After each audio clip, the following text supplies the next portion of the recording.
আসন্ন লোকসভা নির্বাচনের প্রাক্কালে আগরতলা রেল স্টেশন থেকে 22 কেজি শুকনো গাঁজা সহ আটক করা হয় দুজনকে। জানা যায় তাদের নাম কুন্দন রায়, বয়স 27 বছর, বাড়ি বিহারে, এবং অপর ব্যক্তির নাম মফিজ মিয়া, তার বয়স 25 বছর, বাড়ি সোনামুড়া এলাকায়। এই বিষয়ে আগরতলা রেল স্টেশনের পুলিশ আধিকারিক তাপস দাস জানায়, গোপন খবরের ভিত্তিতে তারা রেল স্টেশন চত্বরে ওত পেতে বসে এবং সন্দেহজনকভাবে দুজন ব্যক্তিকে দেখতে পেয়ে আটক করে তাদের কাছ থেকে উদ্ধার করে প্যাকেট ভর্তি গাঁজা। শুক্রবার তাদেরকে আদালতে প্রেরণ করা হবে এবং আইন অনুযায়ী তাদের বিরুদ্ধে ব্যবস্থা নেওয়া হবে বলে জানান তিনি। আজকে সকালবেলায় আমাদের কাছে একটা গোপন খবর ছিল যে দুজন লোক তারা সম্ভবত নার্কোটিক্স কোনো কিছু নিয়ে যেতে পারে। আগরতলা শিলচর এক্সপ্রেস আমাদের একটা আজকে ছিল। তো সেই সুবাদে আমরা জিআরপিএফ, আমাদের যা গোয়েন্দা দপ্তর আছে, আমরা সব মিলিয়ে একটা অ্যাম্বুসের মতো বসি। Entrance gate plus parcel gate, আমাদের লোডিং আনলোডিং হয় এখানে সব জায়গাতেই। তারপর আমরা দেখলাম দুজন লোক পার্সেল অফিস দিয়ে আসছিল, তাদের সঙ্গে দুটো পিট্টু ব্যাগ ছিল।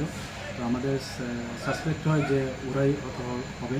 তারপর আমরা ওদেরকে ডিটেইন করি এবং দেখলাম যে সেলুটের পেছানো গাঁজা ভর্তি প্যাকেট। তো তারপর আমরা যথারীতি এনডিপিএসের অ্যাক্ট রুল অনুসারে যা করণীয় আমাদের সিনিয়র অথরিটিকে জানায় এবং ওনারাও আসে। তারপর তাদের চেক করে দেখা গেল যে হ্যাঁ, এগুলি শুকনো গাঁজা, এবং আমাদের যে এখানে পার্সেল অফিস আছে ওখানে ওজন করে দেখা গেল টোটাল 22 কেজি গাঁজা, 23 প্যাকেট। তো এদের মধ্যে একজন হলেন বিহারি আর আরেকজন হলেন সোনামুড়া, বাড়ি আমাদের শিবাজলা ডিস্ট্রিক্টে। যিনি বিহারি, ওনার কুন্দন রায়, 27 বছর, ওনার বাড়ি বিহার। আর আরেকজন হচ্ছেন মফিজ মিয়া, 25 বছর, ওনার বাড়ি বরপাতর, সোনামুড়া থানার আন্ডারে। তো আগামীকাল আমরা ওনাদেরকে মহামান্য আদালতে প্রেরণ করব পুলিশ রিমান্ডে।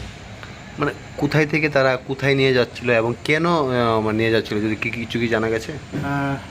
যদিও তাদের জিজ্ঞাসাবাদ চলছে, তো আমরা এখন পর্যন্ত যতটুকু জানতে চাচ্ছি তারাও অনেক তথ্য গোপন করে রাখার চেষ্টা করছে। তো আমরা দেখছি, তো এখন পর্যন্ত যা বোঝা যাচ্ছে তারা ওইগুলি বহিরাজ্যে নিয়ে যেতে চেয়েছিল।